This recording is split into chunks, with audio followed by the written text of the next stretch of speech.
Teman-teman semua, balik lagi bersama gua Sandi Mahtu Firdaus. Dimana kalau udah ada ciri sama halo teman-teman semua, pasti itu tentunya di konten di somehow ngobrol-ngobrol di podcast kita. Dan hari ini gue udah kedatangan seseorang yang luar biasa, seseorang yang udah gue kenal cukup lama, entah itu bahkan menjadi mentor juga, menjadi guru juga. Dia seorang pengajar, iya, seorang motivator, iya, yaitu kita udah kedatangan Mas Eko Susanto. Selamat datang, Mas. Oke, selamat datang. Selamat, nanti kita akan ngobrol-ngobrol sama Mas Eko. Nanti akan coba kita kulik-kulik tentang pribadi Mas Eko dari mulai pribadi, mulai karir, bahkan hal-hal yang mungkin perlu kita tahu gitu kan untuk menjadi pembelajaran buat diri kita. Nah, sebelum lebih jauh, Mas, ini sebenarnya pertanyaan yang sering Sandi tanyakan kepada lawan bicara ketika ngobrol itu ketika kondisi COVID gini. Ini secara umum aja, Mas. Iya. Apakah COVID ini ngaruh, Mas, buat secara pribadi Mas Eko? Secara umum aja, Mas. Ngaruh nggak sih, Mas, buat Mas Eko? Oh, ngaruh. Dalam hal apa aja, Mas, buat Mas Eko? Oke, yang pasti dalam transformasi teknologi ya, kita jadi terbiasa berkomunikasi dalam jarak jauh ya. Oke. Sesuatu yang dulunya mungkin baru dipikirin ya, ya tapi akhirnya kita terpaksa, dipaksa, Iya. dan akhirnya jadi biasa sih. Oh Ya. iya. Artinya ya sangat cukup berpengaruh ya, Mas. Iya. Bagaimana dengan kondisi entah itu pekerjaan ataupun sehari-hari. Oke gitu. Jadi setiap orang ataupun narasumber yang ada yang gua tanya ternyata emang sangat-sangat berpengaruh ya, Mas, COVID itu. Oke, itu ternyata berpengaruh, teman-teman. Termasuk ya untuk kita semua pun berpengaruh gitu. Oke.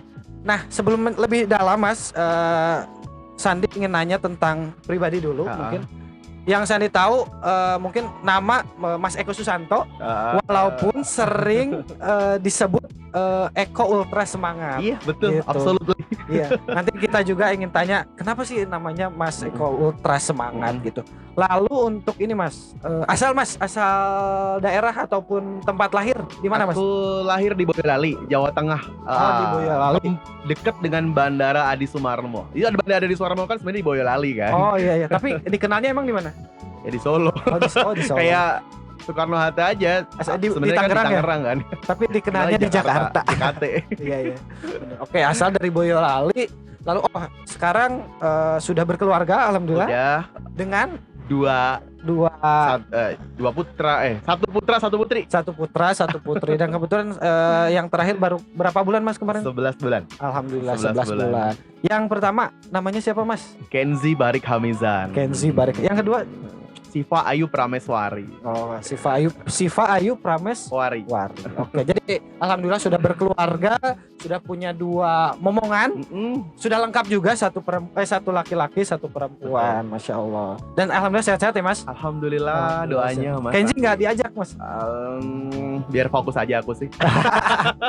Padahal nggak apa-apa, diajak aja ya padahal. Oke, terus Mas Eko ini dikenal sebagai people expert. Nah, kita nanti akan tanya-tanya nih, apa sih people expert itu? Seperti itu. Tapi sebelum lanjut lagi, kita ingin ngobrol tadi pribadi dulu aja ya sebagai pengantar. Mas Eko ini asalnya dari Boyolali. Nah, gimana ceritanya sekarang secara karir ataupun tinggal nyampe di Bogor, Mas? Oke. Itu bisa diceritain ke teman-teman, Mas. Ya, makasih ya Mas Sandi. Siap. Teman-teman semuanya, berjumpa dengan Mas Sandi sama saya ini ya. Secara umum itu saya tuh dibesarkan dengan satu culture ya, bahwa merantau itu tuh membuat kita jadi orang yang lebih kuat. Itu belief atau sistem belief yang kemudian dididikan di saya saat kecil gitu kan ya. Jadi saya selalu percaya bahwa pendidikan itu nggak cuma di kelas gitu kan ya, tapi di alam nyata ini kita selalu belajar hal yang baru gitu. Termasuk di dalamnya adalah menghadapi sesuatu yang tidak nyaman gitu kan ya. Jadi sejak awal memang saya mencita-citakan diri untuk tidak hanya ada di satu daerah aja gitu kan ya. Makanya kemarin pas aku SMA gitu kan ya, baru dapat kesempatan. Pengennya sih di SMP ya. Pengen agak jauh gitu kan ya. Tapi alhamdulillah SMA baru diberikan kesempatan. Jadi SMA itu lumayan jauh sih. Akhirnya saya ngekos gitu kan ya. Oh, SMA pun sebenarnya udah ngekos. Udah ngekos gitu kan ya. 3 tahun di Boyolali. Sebenarnya sama-sama Boyolali sih. Cuman bedanya kan aku kan Boyolalinya kan di deket perbatasan di pinggiran lah gitu kan ya. Terus akhirnya ngekos gitu sekitar perjalanan 2 jaman lah gitu kan ya. Habis dari situ sebenarnya itu tuh awalnya aku tuh pengen kuliah di tempat yang jauh gitu kan ya. Cuman Oke. kan karena animo teman-teman itu kan banyak kan anak-anak ke UGM ya. Oke. Akhirnya Kiblatnya ke UGM ya. UGM. Jadi kalau anak-anak di teman-temanku saat itu kok UGM lah, kalau nggak UGM Undip lah gitu kan. Ya udah, ya nama juga anak SMA gitu kan ya, suka ngikut lah gitu Iya, kan ya. Akhirnya aku juga daftar UM UGM juga Oke, gitu kan ya. oke. Terus ada teman-teman yang daftar USMI itu PMDK-nya IPB. Aku Oh. ikut lah, tinggal nyodorin rapot aja kok gitu kan ya. Qadarullah UGM dulu yang keterima. Oh, sebenarnya UGM Gitu. dulu. Ya, aku Oke. keterima di UGM gitu kan ya. Awalnya di situ gitu. Cuman ternyata IPB juga keterima. Oke. Akhirnya kan harus ngambil pilihan Milihnya, nih gitu kan ya. ah. Tapi karena sistem belief dari kecil itu emang yakin gitu kan ya, bahwa semakin kita jauh dari rumah gitu kan ya, terutama ketika kita masih muda nih ya, kita ini akan jadi orang dengan kekuatan yang lebih besar, terutama mentalitasnya gitu kan, karena kita keluar dari zona nyaman kita. Kalau aku pikir-pikir kan UGM sama rumah itu kan sekitar 4 jam aja gitu kan Iya, ya. iya. Dan it's okay lah gitu kan ya, pelajaran itu relatif lah, namanya kurikulum juga sama aja Iya, gitu kan ya. benar. Akhirnya aku milih deh yang jauh. Oke. Jadi alasannya meninggalkan UGM dan memilih IPB di IPB. Bogor itu adalah pure ya, bukan karena akreditasi, bukan Oke. karena bagus-bagusan, kan lebih jauh aja. Karena lebih jauh. Tapi kalau misalkan jarak itu Mas, dulu ketika SMA ada ini enggak? Maksudnya dari orang tua sendiri, maksudnya udahlah yang deket aja kan orang tua misalnya gitu ya, seperti itu ya. Atau memang orang tua ya support aja Ya. misalkan dari awal. Ada Iya, nggak sih? jadi saat saya ngambil keputusan, aku ngambil keputusan itu tuh milih IPB, orang tua, ayah, ibu tuh langsung nolak gitu kan. Oh, langsung? Kenapa? Masuk akal banget. Iya sih. Pertama, aku tuh dapat full beasiswa di UGM 4 tahun. Oh, Full beasiswa di UGM 4 tahun gitu kan. Dan aku di IPB nggak dapat apapun. bahkan nggak Cuma dapat. tanpa tes doang gitu Oh, kan. oke. Tanpa tes doang gitu kan ya. Dan kedua, ya emang lebih dekat gitu kan ya. Jadi memang nggak masuk akal keputusan untuk Full beasiswa dekat. gitu kan. Oke. Jadi sekarang jauh gitu kan ya. Terus Gak dapat apa-apa nggak dapat juga. apa-apa gitu kan. Jadi sampai aku inget betul itu, besok nih aku harus berangkat ke IPB nih. Iya. Malam hari itu belum dapat izin itu. Belum ada dapat. Aku packing sendiri, nyiapin sendiri gitu kan ya. Ya, Iya. uang pun juga terbatas banget. Yang penting Iya. aku bisa naik bis aja deh gitu kan ya. Ya udah, aku tinggal tidur gitu kan. Qadarullah, ternyata bapak ibu itu pagi-pagi itu udah siap nganterin. Masya Allah, artinya orang tua mungkin apa ya, punya ini sendiri ya, Betul. keputusan yang memang ya untuk anak gitu kan, pasti kan tetap support dan Ya, walaupun mungkin awalnya nentang ya Terkenal keras kepala juga sih. masnya. Tapi kan keras kepala harus sih menurut aku. Oke. Yang paling penting adalah nggak boleh keras hatinya. Oh iya benar. Kalau kurang keras kita kan harus tambahin helm juga boleh kan? Iya benar. Asalnya memang tujuannya jelas ya Mas. Betul, karena kita tahu apa yang kita mau dapat. gitu. Oke. Oke, jadi perjalanan ke Bogornya itu berarti menempuh pendidikan kuliah di IPB. Nah kalau di IPB sendiri masuk di jurusan Nah, atau- yang unik itu adalah kalau pas di zamanku itu IPB itu membuat perubahan dalam sisi kurikulum. Hmm. Jadi sebenarnya pas zaman dulu itu tingkat 1 kita belum dapat jurusan, Oh, dan belum. pas pertama kali aku masuk IPB lagi 2005 saat itu, emang bener kembali ke masa lalu. Tingkat 1 nggak ada jurusan. Oh, nggak ada jurusan. Berarti pas daftar itu daftar aja atau nentuin sebenarnya? Sebenarnya aku ngambil jurusan sesuatu gitu kan, aku anak olimpiade kimia sebenarnya. Ya, Masya Allah, kimia pasti, ya. Aduh. pasti aku ngambil kimia dong. Di UGM juga aku ngambil teknik kimia juga Iya, gitu iya. kan ya. Nah, cuman ketika ke IPB kaget bukan main. Ternyata kita ini dikosongin. Kita nggak ada Dianggap jurusan nol, apapun, di- dianggap nol. Bahkan dianggap kita nol. harus memperjuangkan jurusan kita gitu Oh, kan ya. oke. Ya tapi ya aku anggap itu sebagai bagian dari, anggap aja petualangan lah Iya. ya, menyambut hal-hal yang tak terduga. Dan akhirnya masuk ke Nah, akhirnya aku akhirnya dapat opportunity yang lebih besar dibandingkan kimia.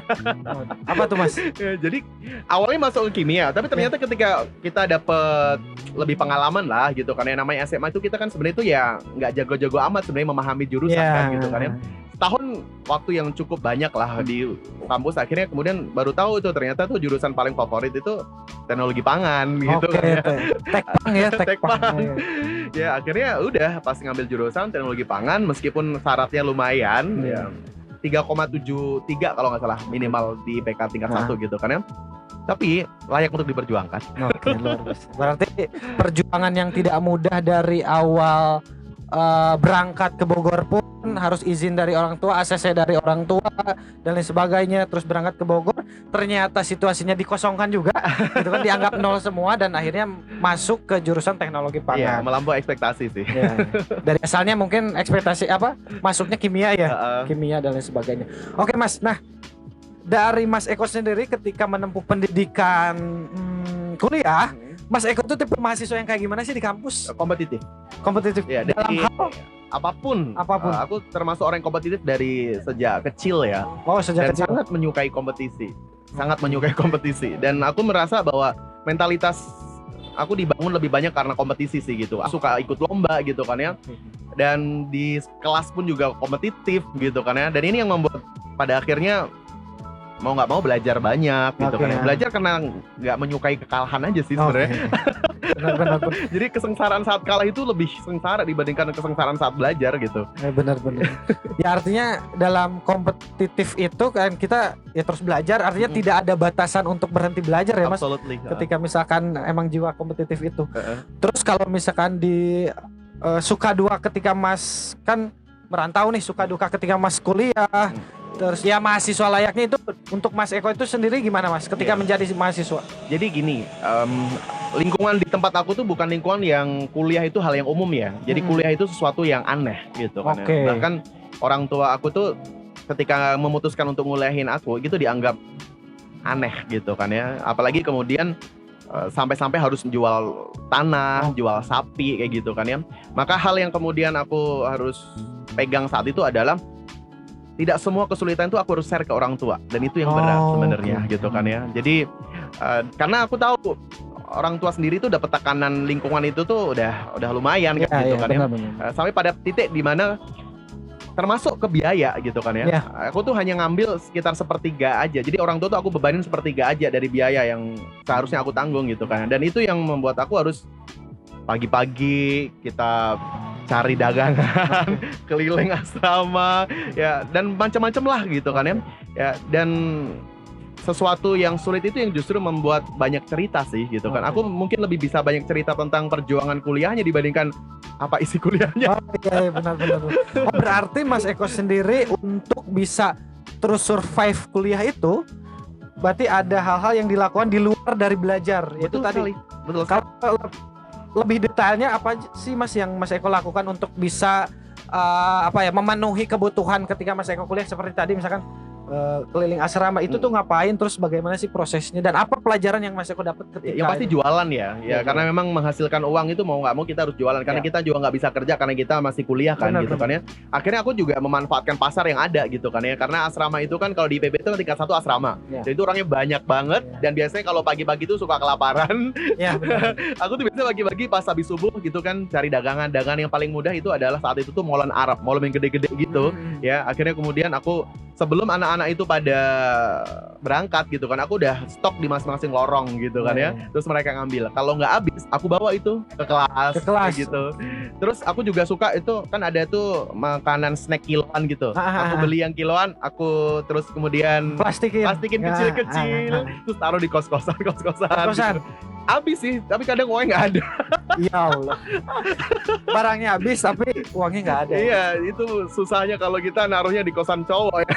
Iya sih, iya benar-benar. Apalagi mahasiswa lagi Mas. Betul. Mahasiswa butuh juga kan. Iya, dan yang paling menguntungkan sih, yang paling banyak membantu menurut aku tuh adalah bimbel sih gitu kan ya. Ngajar bimbel. Oh, berarti pernah ngajar bimbel. Iya. Cukup lama sih memang gitu kan. Ngajar bimbel sangat membantu sih gitu kan. Jadi di sela-sela itu aku ngajar privat. Itu untuk apa Mas? SD atau SD, SMP, SMA kayak gitu. Dan sepertinya itu hal yang umum sih di anak-anak IPB. Oh iya. Institut Perbimbelan. Kalau Mas Eko sendiri untuk bagaimana memasarkan diri untuk bimbel itu sendiri itu gimana? Melalui media sosial kah atau gimana? Enggak sih, aku by connection aja sih gitu kan ya. Jadi pertemanan gitu kan ya. Dia memang awalnya memang ngajar gitu. Terus aku tanya kok bisa sih kayak gitu kan. Ya udah dari ngobrol-obrolan itu akhirnya kebukalah satu jalan demi satu jalan. Berapa? Itu berarti lakuin apa Mas? Selesai kuliah kah malam? Sampai 2. Itu aku lakuin pas selesai kuliah. Oh, selesai kuliah. Jadi rata-rata di malam hari atau di akhir pekan gitu kan ya. Itu kalau privat biasanya di akhir pekan. Kalau pas bimbel itu kadang di sore hari, rata-rata di sore hari. Itu yang siswanya ke Mas Eko atau Mas Eko? Aku yang harus ke sana. Oh, Aku harus ke sana di Taman Sari Persada. Pokoknya lumayan jauh sih sebenarnya. oke. Lumayan. Dan itu pun motor itu kan saat itu jarang banget. Iya. Ya, jadi harus ngangkot gitu kan. Dan Oh. kalaupun ada motor itu, orang yang bawa motor itu tuh udah di atas rata-rata lah kayak gitu. Ya, terbiasa ya. Perjalanan yang tidak bisa dibilang mudah juga gitu Mas, artinya dari mulai ya, tadi berjualan terus ngajar bimbel dan sebagainya, walaupun dalam segi lingkungan itu hal yang biasa ya Mas, di lingkungan IPB itu sendiri gitu. Terus ini Mas, yang menarik adalah Mas Eko ini masuk ke Tekpang. Nah sekarang Mas Eko berkecimpung di dunia yang mungkin kalau menurut Sandi sendiri mungkin nyambung ada, cuman maksudnya tidak langsung gitu kan, yaitu sebagai people expert. Betul. Nah bagaimana sih prosesnya Mas Eko dari ya lulusan dari kampus sebagai mahasiswa teknologi pangan sampai menggeluti di bidang yang sekarang itu seperti apa Mas? Betul. Jadi semua berubah ketika makin sering ikut organisasi sebenarnya gitu kan. Jadi aku mulai masuk teknologi pangan kan tingkat 2 ya. Ya aku mulai organisasi intens itu kan tingkat 1 gitu kan ya. Mungkin SMP, SMA aku ikut organisasi tapi nggak seintens ketika di kampus ya. Kampus itu kan ruang kreativitas, ruang ekspresi dalam organisasi itu kan gede banget gitu kan. Dan aku tuh suka banget gitu ya mencoba hal baru termasuk organisasi gitu kan ya. Nah, aku seorang yang kompetitif gitu kan ya. Kompetitif itu tuh sebenarnya hanya fokus pada diri sendiri awalnya gitu kan ya. Tapi ketika kemudian aku masuk organisasi, aku mulai berpikir sesuatu yang di luar diri aku gitu kan ya. Bagaimana kemudian membangun tim yang kompetitif gitu. Bagaimana membuat organisasi itu tuh kompetitif juga gitu kan ya. Dari situ pada akhirnya aku ngerasa bahwa kecenderungan aku itu sebenarnya bukan pada sesuatu yang ada di lab, bukan pada sesuatu yang non human gitu kan ya. Tapi ternyata ketika aku lebih sering membantu tim untuk bisa achieve target, membantu tim untuk bisa naik itu semangatnya gitu kan ya, ternyata feel-nya lebih puas gitu kan ya. Dapat A di lab itu tuh sesuatu yang ya udah oke aja gitu ya, tapi nggak nge-feel gitu kan ya. Tapi ketika aku tuh bisa bantu orang lebih hebat, ngeluarin talented terbaik dalam dirinya, sesuatu yang kemudian dulu aku mungkin hanya berpikir untuk ngeluarin talented dalam diri aku aja gitu kan ya. Tapi ketika aku mulai organisasi, aku diajarin untuk bukan hanya mikirin diri aku aja, tapi kemudian untuk bisa ngeluarin talenta terbaik dari orang lain. Dan itu ternyata wow, deep happiness gitu. Jadi ini bikin candu. Dan ketika misalkan di kelas atau di lab itu dapat A dan itu bisa diukur, ya walaupun ngebantu orang itu nggak bisa diukur ya Mas, tapi ada kepuasan ini ya. Tapi justru sesuatu yang paling mahal itu sesuatu yang malah mungkin nggak pernah bisa diukur kali. Benar.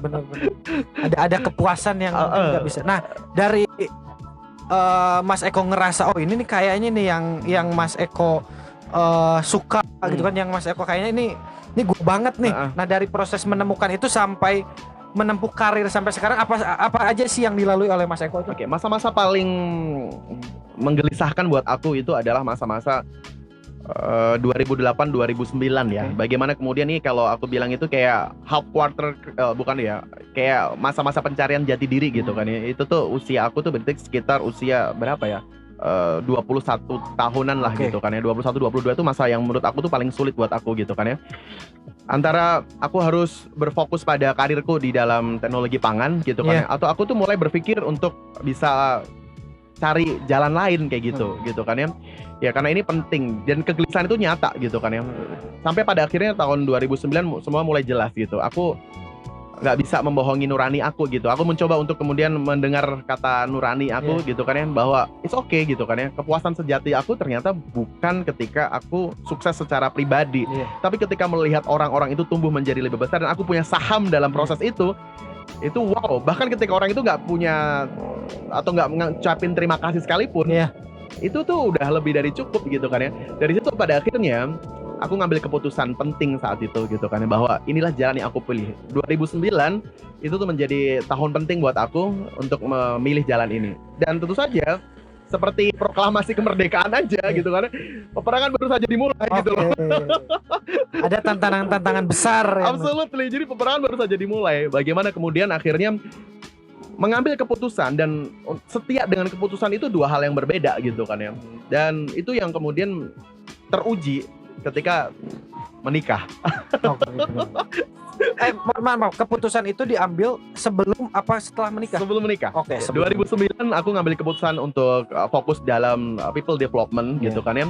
2010 aku menikah ya, dan you know lah gitu kan ya, bahwa aku baru saja mulai gitu kan ya, dan menikah di usia yang muda 23 tahun gitu. Istri masih kuliah di semester 6 dan bukan di Bogor lagi tapi di Semarang gitu kan. Aku harus pindah ke Semarang gitu kan. Semua menjadi lebih sulit gitu. Karena apa? Ya karena kalau kita jadi seorang kepala keluarga, ya kita harus memberikan nafkah dong. Betul, ya, Mas. Dan menjadi lebih sulit adalah ketika bidang yang kita putuskan untuk kita tekuni ternyata belum menghasilkan ya, menghasilkan hasil yang cukup untuk operasional rumah tangga gitu kan. Benar-benar. Dan godaannya adalah apakah kemudian kita akan mengorbankan ini gitu kan ya untuk kebutuhan jangka pendek ya, atau kemudian kita tetap setia ini ya, tapi realita di depan belum bisa terjawab gitu kan ya. Itu situasi yang saya pikir salah satu situasi yang sulit, dan istri dalam posisi memang ya belum bisa memahami atau belum bisa ngelihat apa yang aku lihat kan gitu kan ya.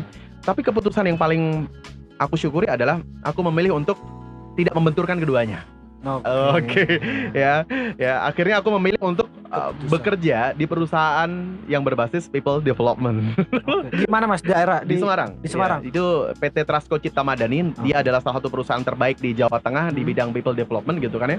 Saya bersyukur bisa bekerja di sana selama 2 tahun di sana gitu kan. Dan itu justru membuat aku tuh kayak belajar yang dibayar sih gitu kan ya. Jadi alhamdulillah kebutuhan keluarga aman, istri juga tenang.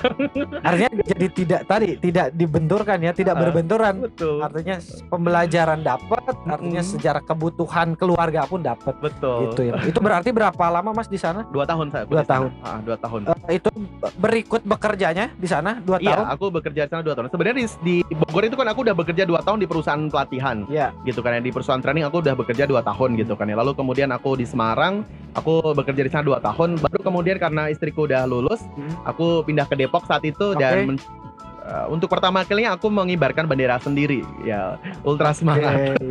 Aku mengibarkan bendera sendiri. 2 tahun berarti di Semarang, lalu pindah ke Depok, berarti langsung bersama istri? Bersama istri di sini, lalu mengibarkan bendera sendiri. Nah, ini Mas yang menarik yang ingin juga saya ditanyakan adalah tentang ultra semangat itu sendiri. Why atau kenapa Mas Eko mendeklarasikan nama ultra semangat itu? Apa sih asal usulnya ultra semangat itu ataupun arti ultra semangat itu buat Mas Eko?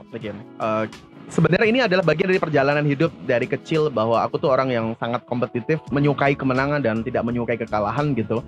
Dan dari setiap kemenangan yang aku raih dalam kehidupan, baik di kelas maupun non kelas, itu aku mendapatkan satu kata kunci, yaitu apa? Energi. Ya, titik di mana energi aku itu tuh tinggi. Aku tuh sampai pada titik di mana nggak usah nunggu hasil akhir, itu tuh udah kayak keyakinan bahwa menang nih gitu kan ya. Jadi udah kayak predik gitu kan ya. Ya dari situ aku kayak ngasosiasiin gitu loh, bahwa kalau kita ingin mencapai pencapaian yang besar, prestasi yang besar, ya, kemenangan yang besar, maka kita harus memastikan gitu, energi kita ini cukup, ya, energi kita ini cukup gitu. Dari situ aku ngulak-ngulik gitu kan ya, sampai pada titik di mana kemudian aku tuh dapat satu kalimat dari Albert Einstein. Jadi Albert Einstein itu kan salah satu pakar energi loh sebenarnya kan, termasuk energi nuklir yang kemudian dia temukan dengan E sama dengan mc². Dia tuh suatu saat di akhir hidupnya, dia tuh bikin satu quote sih gitu kan, dan itu tuh cukup mendalam buat aku sih gitu. Ini mungkin quote-nya nggak populer ya, tapi sangat penting buat aku. Quote-nya bunyinya kayak gini: energi yang lebih besar dari energi uap, energi listrik, dan energi nuklir adalah semangat. Aku tuh dari awal tuh nguplek-nguplek tentang energi gitu kan, dan ternyata bener, Allah Subhanahu Wa Taala itu tuh memberikan energi terbesar di muka bumi ini tuh ternyata itu pada manusia kayak gitu kan. Dari situlah kemudian aku mulai menekuni itu ya, hal-hal yang mampu memicu semangat, dan itu aku lakukan itu selama 2 tahun di Semarang. Ada buku, akhirnya jadi buku. Buku pertama aku tuh judulnya adalah Always Ultra Semangat. Ada 62 teknologi pembangkit semangat yang kemudian aku share di situ gitu kan ya. Lalu kenapa kemudian namanya Ultra Semangat? Aku penggemar Ultraman. Asal muasalnya. Dan aku tuh ngerasa bahwa monster itu kan raksasa gitu Iya. kan ya. Itu tuh Superman nggak bisa ngelawan gitu kan. Iya. Jadi yang bisa ngelawan raksasa itu apa gitu kan? Ya Ultraman. Iya, betul. Jadi kalau aku ingin menggambarkan semangat yang sangat besar, karena aku pengen melahirkan karya yang besar, ingin juga membantu setiap orang itu bisa mencapai prestasi yang besar, kemenangan besar, maka energinya itu energi yang kayak gimana ya? Wah, energi yang ultra dong, Iya. bukan super dong. Iya, benar. Ya karena energi yang terbesar itu semangat, ya udah gabungin aja deh ultra semangat. Oke, jadi asal muasal nama Ultra Semangat itu pertama tadi dari ultranya itu Ultraman karena suka, dan juga sebenarnya energi mungkin yang lebih besar itu selain super ya ultra juga tadi. Lalu semangatnya ya berasal dari energi yang mungkin lebih besar dari energi Wah, energi listrik yaitu nuklir yaitu energi semangat gitu. Jadi saya jadi tidak penasaran lagi dari mana asal muasal nama Eko Ultra Semangat. Sudah terjawab gitu teman-teman. Oke Mas, tadi Mas Eko sudah mengibarkan bendera sendiri Ultra Semangat nih. Nah, langkah apa atau langkah awal apa yang Mas Eko lakukan dengan proses berada di Depok mengibarkan bendera sendiri dengan Eko Ultra Semangat? Apa hal pertama atau hal-hal proses yang dilakukan Mas Eko? Ini kan seperti pindah kuadran ya Mas Ya. sebenarnya ya. Dari kita itu bekerja sebagai seorang bekerja di artinya employee ya gitu Ya. kan. Yang saya 4 tahun jadi employee di business training gitu kan ya. Ya, terus kemudian saya pindah kuadran ke self employed. Sebenarnya bukan bisnis sih sebenarnya, karena saya masih self employed sebenarnya, as a professional gitu kan, sendiri. Saya nggak bekerja ke orang lain, tapi saya juga belum memperkerjakan orang Iya. sebenarnya. Ya mungkin istri saya Iya. yang saya nggak bayar gitu kan ya. Itu kewajibannya. Hal yang kemudian sulit adalah keluar dari zona nyaman lagi sebenarnya gitu kan ya. Ya setiap kita itu pada akhirnya kan ada zona nyaman dan kita harus berani keluar dari zona nyaman itu. Biasanya kita itu gajian tiap bulan gitu Yeah. kan ya, pasti gitu kan ya. Kita harus penuh dengan ketidakpastian gitu kan ya. Tapi saya bersyukur saya mengunci resiko itu saat saya itu bekerja. Di setiap manapun saya bekerja, saya selalu belajar untuk sales. Saya selalu minta izin kepada atasan saya, izinkan saya untuk jualan. Ya, bahkan kemudian izinkan saya untuk buka pasar baru. Ya, jadi di Semarang itu saat itu tuh perusahaan saya itu tuh tidak menggarap pasar pelajar. Ya, mereka tuh menggarap pasar corporate, pasar mahasiswa digarap sih sebenarnya, tapi pelajar nggak digarap gitu kan. Saya izin saat itu, izinkan saya garap pasar baru gitu kan ya. Ya, kalau kemudian saya gagal, ya nggak merugikan perusahaan kan. Kalaupun untung, ya merugikan enggak juga kan gitu kan ya. Dan otot-otot jualan itulah yang sangat membantu saya sebenarnya. Ketika kemudian saya berpindah dari kuadran employee menjadi self-employed gitu kan. Yang akhirnya ya udah, saya akhirnya jualan dari satu sekolah ke sekolah yang lain gitu kan. Saya garap pasar-pasar yang kemudian saya sudah punya pengalaman di situ gitu kan ya. Dan alhamdulillah gitu kan ya, dari satu sekolah-sekolah akhirnya mulai ada closing dan putaran sudah mulai hadir kayak gitu. Ya, artinya itu yang dibangun dari proses Mas Eko mengibarkan bendera sendiri seperti itu. Dan alhamdulillahnya sekarang sudah berapa perusahaan yang sedang atau dilakukan Mas Eko yang di-develop oleh Mas Eko sampai hari ini? Oke, totally ada sekitar 11 kali 11. ya. Ada yang sudah selesai, ada yang kemudian masih ongoing kayak gitu ya. Yang ongoing berapa Mas? Sekarang 5 perusahaan. Dan tadi ngobrol juga mungkin kemungkinan bisa bertambah ya Mas, sekitar beberapa bulan ke depan. Oke. Nah Mas, apa yang Mas Eko tanamkan atau develop di setiap perusahaan yang ya Mas Eko bangun gitu? Ketika misalkan perusahaan itu Mas Eko develop, apa yang sering Mas Eko tanamkan di setiap perusahaan itu? Oke. Sebenarnya masuk ke dalam dunia perusahaan itu adalah salah satu cita-cita saya sejak kuliah sebenarnya. Bagaimana saya itu ingin masuk ke dalam dunia profesional dan bisa membangun tim profesional gitu ya. Saya sangat suka pekerjaan membangun tim, dan lebih suka lagi adalah ketika tim itu tuh bisa achieve target tertentu gitu kan ya. Nah, dari situ kemudian saya bersyukur dalam perjalanan saya yang notabene berawal dari sekolah, akhirnya kemudian saya mulai dapat kesempatan training di perusahaan. Start dari 2018 awal gitu, saya akhirnya dapat kesempatan pertama itu di Properti Maret. Itu my first experience gitu kan ya, sama Mas Rian ngasih kesempatan saya untuk menguji coba banyak hal dalam people strategi sebenarnya gitu kan ya, di corporate gitu kan ya. Dan sebenarnya itu totally different sebenarnya dengan apa yang saya lakukan awalnya gitu kan ya, bahwa dunia training awal yang kemudian saya tekuni itu dunia depan layar. Ya depan layar gitu kan ya. Dan ketika kita sudah masuk ke corporate dalam konteks konsultan gitu, as a people expert, kita tuh sebenarnya lebih banyak di belakang layar. Ya, jadi nge-switch mentality-nya memang lumayan sebenarnya. Awalnya kita bisa di depan layar mungkin 1 jam cukup atau 2 jam cukup gitu kan ya. Tapi ketika kita mulai masuk ke konsultan perusahaan, people strategi, enggak gitu. Day to day, month to month gitu kan. Bahkan year to year kita harus kemudian detail setiap pribadi gitu kan. Beruntungnya secara alamiah saya seorang introvert. Beruntungnya situ sebenarnya. Jadi tidak cukup terganggu ketika kemudian saya harus bekerja tanpa sorotan kayak gitu kan. Justru secara alamiah sebenarnya menyenangi pekerjaan itu gitu kan ya. Dan introvert itu secara umum kan sebenarnya pemikir sebenarnya ya. Jadi saya seorang pemikir juga, sehingga kemudian kita bisa bikin terobosan-terobosan atau hal-hal baru dalam people strategy. Sampai akhirnya saya mulai dapat pola ketika mulai uji coba, akan dapat experience. Akhirnya kita mulai dapat pola nih bahwa sesungguhnya ketika kita bicara tentang people strategy, dan ini yang kemudian saya lakukan di perusahaan yang kemudian saya diberikan kepercayaan di situ jadi konsultan, itu kita hanya perlu megang 3C sama 2S. Ya, jadi people strategi itu tuh 3C 2S gitu kan. Jadi C itu tuh ada C yang pertama itu namanya corporate value. Ya, C yang kedua itu corporate culture. Dan C yang ketiga itu corporate learning. Ya, jadi inilah infrastruktur pertama yang harus di set up di perusahaan ketika kita ingin mulai membuild up tim.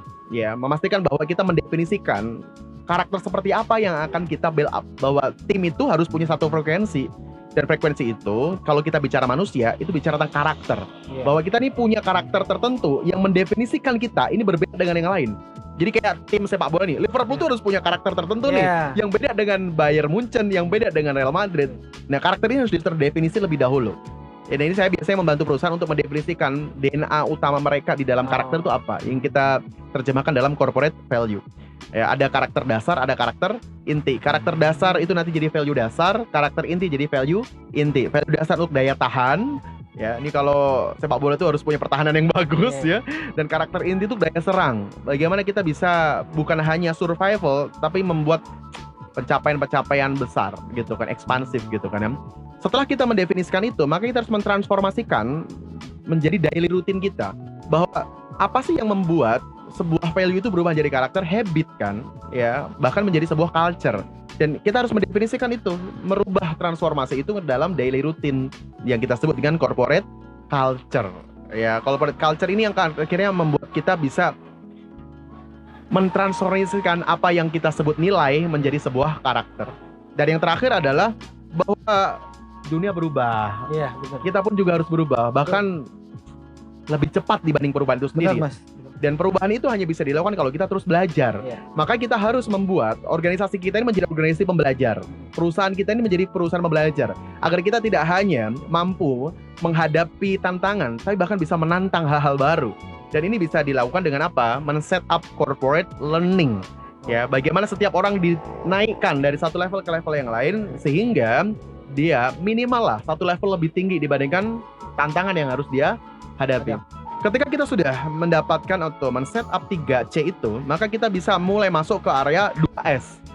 Nah, 2S, 3C ini membangun apa yang disebut dengan eco. People itu sendiri. Ya, tapi dalam konteks people, kita juga harus membangun apa yang disebut dengan sistem. Karena endingnya adalah membangun ekosistem. Ya, jadi orang itu tuh labil, dia butuh namanya sistem yang membuat dia stabil. Tapi sistem tanpa orang juga nggak enak juga gitu kan ya, jadinya robot juga gitu kan ya. Maka ekosistem inilah yang pada akhirnya harus bertemu menjadi satu. Nah, sistem itu dalam people strategi itu kita butuh 2 sistem. Pertama adalah engagement system, dan yang kedua adalah productivity system. Engagement system itu endingnya adalah building team. Kita memiliki tim yang solid, memastikan bahwa tim itu tuh punya self belonging, punya engage, ikatan satu dengan yang lain. Apa sih yang menyebabkan Intan itu berbeda dengan Arang? Unsurnya sama, ya kan? Ini kalau kita bicara unsur itu orangnya sama, tapi apa yang membuat tim itu jadi kuat dan tim itu lemah? Bukan orang aja, tapi bagaimana orang ini berhubungan. Ya, jadi apa yang membuat arang itu meskipun sama-sama karbon itu tidak berharga atau berharganya lebih murah dibanding intan ya? Karena apa? Cara mereka berhubungan, struktur ikatannya itu lemah. Iya.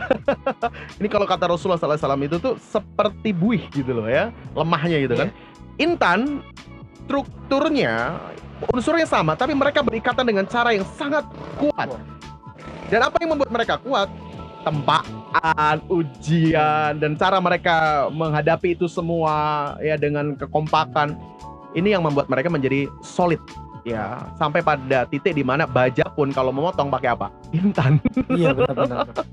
Nah, itu engagement system. Bagaimana kemudian kita membangun tim yang solid, kokoh, tak tertandingi.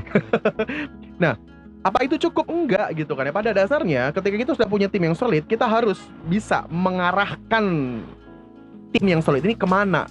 Ini seperti kita punya pisau yang tajam ya. Kalau kemudian kita sudah punya pisau yang tajam, ini nggak cukup. Kita harus memastikan bahwa pisau yang tajam ini mampu menguntungkan kita. Digunakan dengan baik ya. Betul sekali ya. Jadi ini yang kita sebut dengan produktivitas. Bahwa orang tidak boleh hanya menjadikan perusahaan ini sebagai tempat untuk bertemu dan bersenang-senang ya. Karena itu bukan tim. Tim itu together, everyone achieve. Ada achievement di situ. Bahkan achievementnya itu more ya. Maka ada namanya produktivitas yang lebih besar, more and more. Dan itu tercapture dengan sistem yang kedua yang kita sebut dengan productivity system. Goalnya harus jelas, sistem kontrolnya harus jelas, bahkan sistem turnaround strateginya atau breathe out strateginya harus jelas. Sehingga kemudian perusahaan ini adalah perusahaan yang goal oriented. Gaya bermain bisa bebas gitu, karena saya pastikan hasil akhirnya menguntungkan.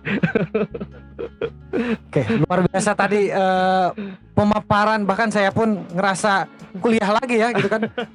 Pendidikan pembangunan manusia, bagaimana manusia itu sendiri. Dan Mas, saya yang menarik adalah sebenarnya dari yang disampaikan itu fokusnya di manusianya kan Mas. Absolutely. Fokusnya di manusia. Dan saya juga pernah, kalau salah nanti bisa dikoreksi, pernah diskus atau mendengar juga ketika entah itu Mas Eko, ketika dulu kan saya juga di Properti Maret seperti itu, bahwa investasi yang paling baik itu ya investasi manusianya gitu kan. Seperti itu gimana Mas pandangannya? Misalkan kalau bahwa investasi yang paling baik ya investasi manusia, itu gimana Mas? Iya, betul. Jadi dalam konteks bisnis ya, manusia itu sebenarnya masuk ke dalam rukun yang kedua. Ya, jadi ada 5 rukun bisnis. Ya, konteksnya bisnis itu ada 5 rukun bisnis. Ini bicara tentang corporate ya, karena memang saya hari ini lebih banyak di korporasi gitu kan. Yang pertama adalah value proposition. Ya, perusahaan itu harus mendefinisikan kita ini tuh mau bergerak atau bertanding di area mana sih gitu kan. Ini perusahaan otomotif atau perusahaan food and beverage gitu kan ya. Jadi value propositionnya clear. Itu adalah jati diri perusahaan itu sendiri gitu kan ya.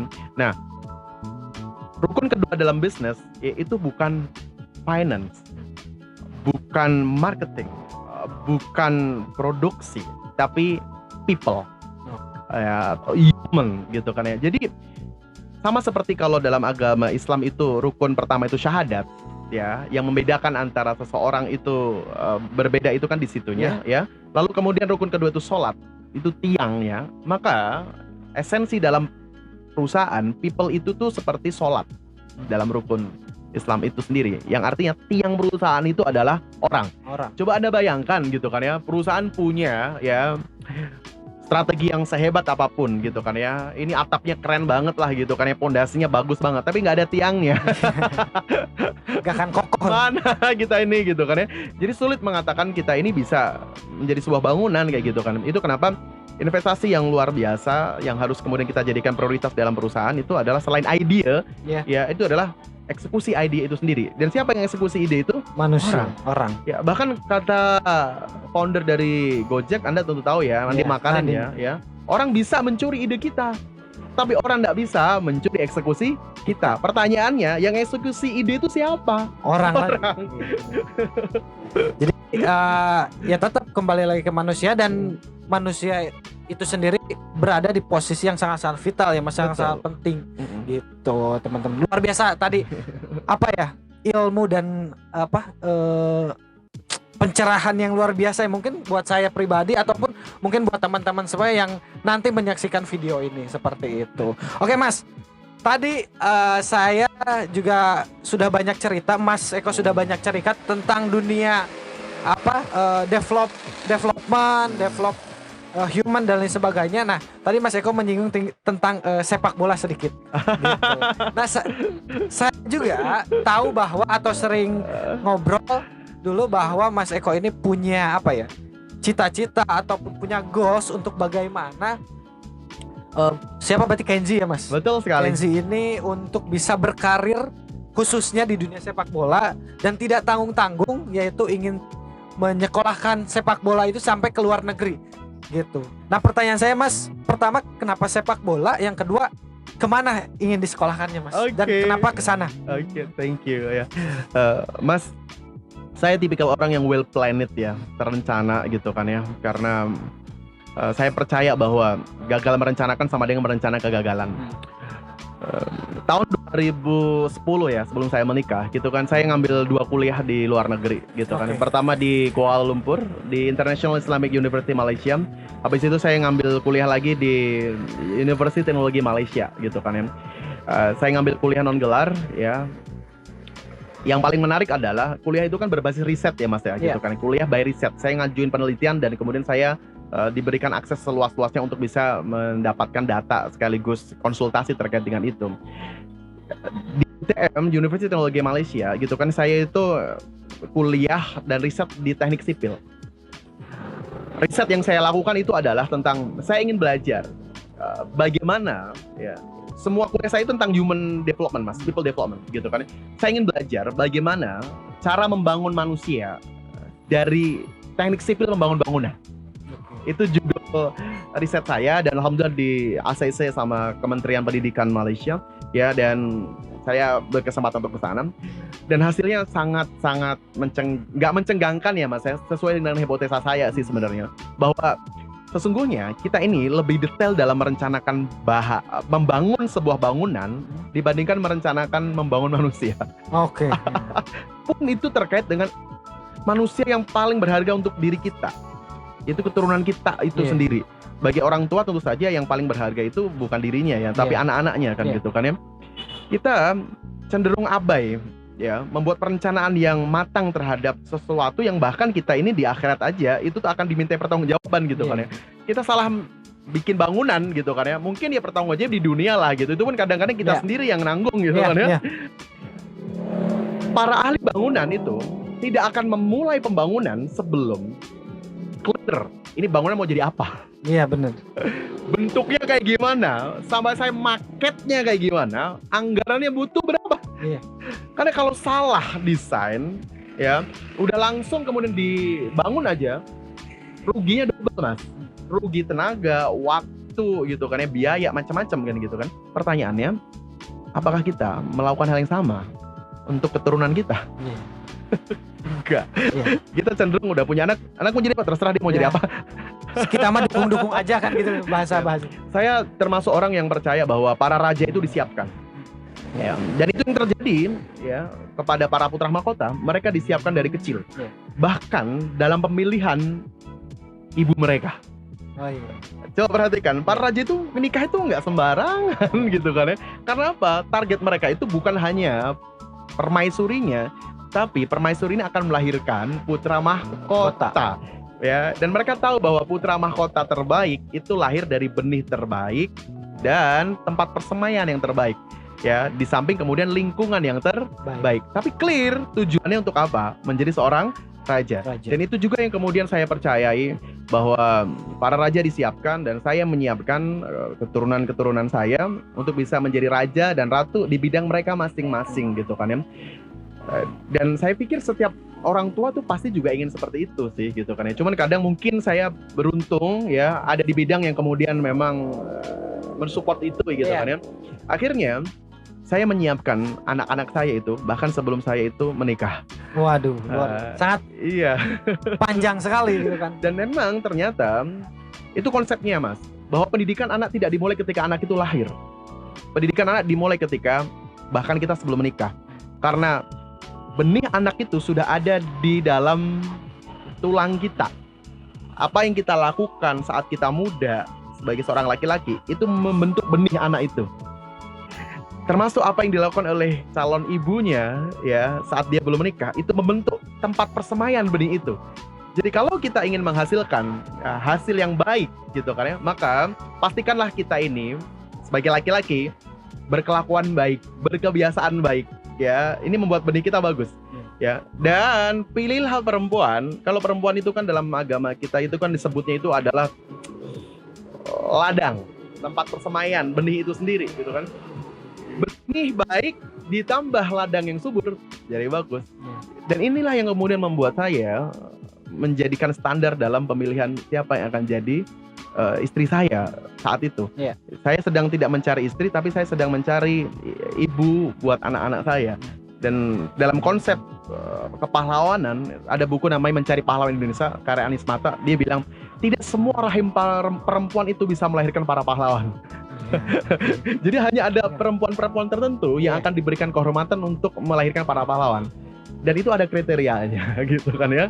Nah karena itulah kemudian saya menyiapkan anak itu dengan cara juga memilihkan ibu terbaik buat mereka ya. Setelah itu saya sampaikan ke istri proposalnya. Waduh. Saya ingin punya anak sekian. Anak pertama itu laki-laki, anak kedua itu perempuan, ya, anak ketiga, nah, rahasia lah. Saya katakan yang sudah terjadi aja gitu kan ya. Ya, pertama laki-laki, dia akan disiapkan jadi seorang atlet. Atletnya adalah sepak bola. Terus kemudian perempuan, dia akan jadi seorang dokter, spesialis anak gitu kan ya. Dan pendidikan dimulai ya.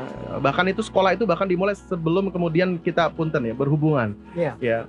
Laki-laki perempuan itu kan sebenarnya bisa disiapkan sebenarnya. Dan alhamdulillah saya melakukannya, alhamdulillah sesuai dengan target. Anak pertama memang laki-laki sesuai dengan peta hidup ya. Anak kedua memang perempuan sesuai juga dengan peta hidup gitu kan ya. Dan kalau Anda tentu tahu ya Mas Andi ya, atlet itu tidak bisa ya, Anda berpikir umur 21 tahun aku pengen jadi pemain bola dan Anda tiba-tiba jadi pemain bola. Nggak bisa begitu. Ya. Cristiano Ronaldo suatu saat itu bilang kepada Martinez, ya, anak angkatnya yang korban tsunami Aceh itu, ketika suatu saat dia dipanggil memang ke Portugal, diberikan kesempatan untuk trial di sana, tapi pada akhirnya dipanggil sebelum dia dibalikin ke Indonesia. Kubur dalam-dalam mimpimu untuk jadi pemain sepak bola. Itu kata Ronaldo kepada Martinez. Kenapa dia bilang begitu? Karena kamu tidak akan pernah jadi pemain sepak bola profesional kalau umur 5 tahun kamu belum masuk akademi. Jadi ya, bakat itu, kalaupun kita percaya pada bakat, itu hanya berfungsi sampai umur 8 tahun. Anda bisa baca itu dalam buku Outlier ya karena Malcolm Gladwell ya. Setelah umur 8 tahun yang akan lebih banyak berpengaruh adalah latihan. Dan pelatihan itu nggak bisa kalau kemudian kita nggak sedang memutuskan. Ada ngambil keputusan aja belum tentu konsisten latihan kok. Apalagi tidak memutuskan. Dan ini yang terjadi pada saya kan. Coba bayangkan kalau saya sejak awal disiapkan untuk ada di People Strategi sejak saya lahir. Saya mungkin jam terbang saya sudah sangat banyak. Dan saya mulai baru di usia 21 tahun. Dan saya tidak akan melakukan itu pada anak-anak saya gitu kan. Terus ada pertanyaan, apakah ini pemaksaan? Oh enggak. Ya, karena sebenarnya anak itu bahkan tidak punya hak pilih sebelum dia balik. Iya kan? Ya, karena siapapun yang dapat hak pilih dia harus punya tanggung jawab. Apakah seorang anak yang sudah sebelum balik dia punya tanggung jawab? Belum. Tanggung jawabnya ke siapa? Ayahnya. Kalau dia melakukan dosa, siapa yang kena? Ayahnya. Kalau pahala, ayahnya. Ya, jadi yang memilihkan siapa? Ayahnya. Benar. Tapi tidak berlaku ketika anak ini balik. Maka pada akhirnya ketika anak ini balik, dia harus diajak bicara. Ya. Lalu kemudian dia yang akan ngambil keputusan sendiri. Ya. Tapi itu tidak bisa menggantikan bahwa saat kecil dia pun tetap harus disiapkan. Coba bayangkan usia 14 tahun anak laki-laki balik 14 tahun. Kenji, kamu mau jadi apa? Aku mau jadi pemain bola. Tapi dia belum masuk akademi. Iya. Benar. Dan itu yang terjadi ke saya. 14 tahun baru masuk SSB. Iya nggak akan jadi gitu kan. Oke. Dan sekarang pun sudah masuk ya Mas? Sudah masuk. Alhamdulillah sudah masuk. Dan rencana ke depan Mas Eko menyekolahkan Kenzi sampai ke luar negeri itu ke akademi apa Mas rencananya? Akademinya masih belum pasti, tapi Belum yang pasti Eropa iya, Iya. gitu kan ya. Ya kita doakan mudah-mudahan Kenzi nanti kita suatu saat tonton di televisi masuk klub Eropa Amin. dan ya sukses bahkan mungkin menjadi timnas dan membanggakan negara Indonesia Amin. gitu Mas. Ya kita doakan bersama-sama gitu kan. Walaupun kondisi hari ini sepak bola lagi ya Mas, kita sama-sama tahu Betul sepak bola sekali. Indonesia. Walaupun kalau di luar pesepak bola Indonesia sekarang sedang lumayan ini Mas, naik-naik juga. Egy kan baru cetak gol, Witan gitu kan. Betul. Dan saya percaya itu loh Mas. Dulu ketika saya mau ngambil keputusan untuk menyiapkan anak jadi pemain bola, aku kan bahkan tidak kegambar ada kesempatan-kesempatan yang akan muncul. Nah, Tapi saya selalu percaya Mas bahwa tujuan itu mendahului cara. Iya. Ya, jadi saya bersyukur sekali senior-seniornya Kenji telah membukakan pintu gerbang Iya, ke nah. Eropa.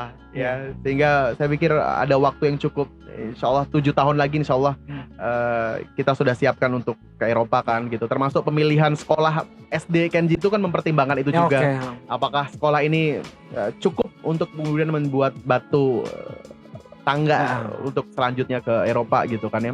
Ya, nah, saya selalu percaya bahwa orang yang jelas tujuannya dia akan peka terhadap setiap opportunity, peluang yang tersedia. Saya selalu percaya peluang itu ada di mana-mana kok. Kita ini peka atau enggak? Iya benar-benar. Jadi dengan kondisi yang sekarang peluang untuk bisa berkarir di dunia sepak bola di luar negeri itu sangat terbuka dari sekarang ya Mas. Dan ya mudah-mudahan Kenzi menjadi salah satunya seperti Amin. itu. Ya Rabbal Alamin.